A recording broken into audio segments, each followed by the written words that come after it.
everyone. It's Jesse Scott, aka Chevy Scott, and we are doing a Light Up the Holidays YouTube hop sponsored by Pear Press. So I'm using the Unity stamp company Merry Whatever Pissy Kitty. You also saw that I'm going to be using the Halo Light combo one light and the Whimsy Ugg sentiment. Taking this Pissy Kitty and I cut out the paper with the Lawn Fawn stitched rounded rectangle stackables because I'm do this enough, and I think it just makes it look a little different when you have the rounded edges. And I used that grid transparency to make sure I have this Missy Kitty lined up perfectly. And then I inked him up with the Stellar Ink Black Widow. I love how that works with the red rubber. And then I'm going to be stamping the sentiment. I do it twice just because if I don't, I'm going to mess up. So I do two of them.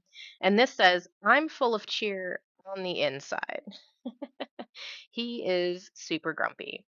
So I'm going to color him with my Olo markers, and I chose just some simple browns, and he is just such a super grump. I absolutely love this for a Christmas card because sometimes this is how I feel on the holidays. I don't know about you.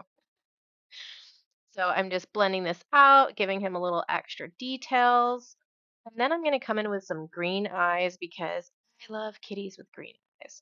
And then I've got this striped paper that I'm going to use. It's just from my stash. I think it's from My Favorite Things paper pack, but any kind of striped paper will do. Or you might have a striped stamp or something like that. And then I have this die that cuts out kind of a washi tape look.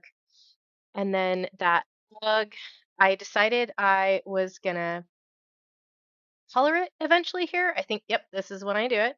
So I'm taking my Olo markers, and I don't know if you've ever tried this before, but you basically just take a colored piece of paper and then kind of match it up with some markers that have similar colors, and so you can give some depth there. So I like doing that. And you might notice it ends up with glitter right there. I tried glitter on the bottom, ended up not liking it, so I'll swap that out for the red again and no glitter. And so I just added some extra black there so that I didn't have any white along that line. And then of course I got some glue on it, so I took some of that off with that eraser. And then I'm going to put this gold stripe. I like adding that little bit of border to separate the card sometimes, and you just glue strip and just stick it down and trim it off. Super easy to add a little bit of fun interest there onto a card. And here's the Halo Light combo set. And so it comes with the Halo Light, two one lights. And here I'm going to show you the difference between the two. The one light, when you buy the one light, it's a shorter, kind of fatter one light. And then the one that comes in the Halo Light, they're actually longer and skinnier. So it just depends on what you need it for. I always like to test both of them out and figure out where I want the button to be. And sometimes I pick one over the other just based on where it needs to go. And then I've got this Lawn Fawn string of light stencil. And so I marked where I would like the button to be, and I want it to be on one of the lights. And so I'm going to do a really light ink blending here. I want it to look like they're in the background and not really very present on the card, more of a muted look. So I chose the Lost Shadow and Squeezed Lemonade. I'm trying to do that a little light, even though I'm usually a little too heavy-handed. Let's be real, I am a heavy-handed blender. So the Lost Shadow, I was so happy when that came out. It's been helping me a whole lot. And so before I put the light on there, you saw me erase the little X just because you can't really erase it very easily after you put the ink on top of it. So I'm lining those up, getting it masked off a little bit so we don't get any on the body that we don't need.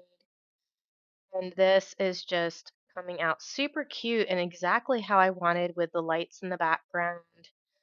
Really like how this is coming out. So glad I got this stencil. I almost didn't get it because, of course, I've got a bunch of different lights stencils, but not any exactly like this. So this worked out perfect for this card. All right, so now we're ready to put the light on. And so we need that button. So this is a Pear Blossom Press stamp set, and it comes with all the sentiments you'll need for interactive cards. And this is my go-to press here.